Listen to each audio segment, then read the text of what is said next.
Hello, welcome to our classes. Good morning. हम लोग class 10 UP board exam 2024 की तैयारी कर रहे हैं। इसमें जो इंपॉर्टेंट क्वेश्चन है जो आपके एग्जाम 2024 में आएंगे, 100% चांस है कि आपके एग्जाम 2024 में आएंगे। तो आज का टॉपिक क्या है, हम पढ़ेंगे आज जीवाश्म के बारे में।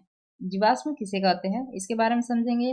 जीवाश्म किसे कहते हैं? जीवाश्म को या तो आप जीवाश्म कहें या जीवाश्म विज्ञान भी कहा जाता है। तो जीवाश्म विज्ञान के अंतर्गत या आप लिख सकते हैं जीवाश्म के अंतर्गत लाखों वर्ष प्राचीन सामान्यतः विलुप्त जीवों के अवशेषों का अध्ययन किया जाता है। जो प्राणी जो है, चाहे जो जीव है, वो विलुप्त हो गया है, मतलब अभी नहीं है पृथ्वी पे, हो गए उनके अवशेष। अवशेष मतलब जो बचे कुचे उनके अवशेष हैं, उनका अध्ययन किया जाता है। ये विलुप्त जीव भूपटल की चट्टानों में परिरक्षित मिलते हैं। किसमें मिलते हैं? जो हमारी चट्टाने हैं वहां पे वो उसे परिरक्षित मिलते हैं। ये जीव अवशेष जीवाश्म कहलाते हैं। तो जो जीव अवशेष मिलते हैं हमें, वही जीवाश्म कहलाते हैं। जीवाश्म विज्ञान के संस्थापक क्यूवियर नामक वैज्ञानिक हैं। जीवाश्मों के अध्ययन से प्राय निम्न जानकारी प्राप्त होती है। तो हम जान लेते हैं। पहला हम जानते हैं कि प्रारंभिक जीवाश्मों की रचना सरल थी, परंतु बाद में जीवाश्मों की रचना में क्रमिक रूप से जटिलता आती गई। फिर दूसरा हम समझ लेते हैं कि जीवाश्म विज्ञान के अनुसार जैव विकास का क्रम है। जैव विकास मतलब जीवों का विकास कैसे हुआ। तो हम कह सकते हैं कि पहले एक कोश की जंतु, फिर उसके बाद बहुकोश की जंतु हुए, फिर उसके बाद अकशेरुकी प्राणी, उसके बाद प्रारंभिक अकशेरुकी प्राणी, फिर उसके बाद जटिल कशेरुकी प्राणी, फिर उसके बाद स्तनधारी। मतलब कि ये प्रोसेस है उनके जैव विकास का। इस तरीके से क्या है, जीवाश्म से हमें पता चला। तीसरा देख लेते हैं कि कुछ जीवाश्म जो होते हैं वो महत्वपूर्ण संयोजक कड़ियां होती हैं। चौथा है, इसके अध्ययन से किसी भी प्राणी की वंशावली का ज्ञान प्राप्त किया जाता है।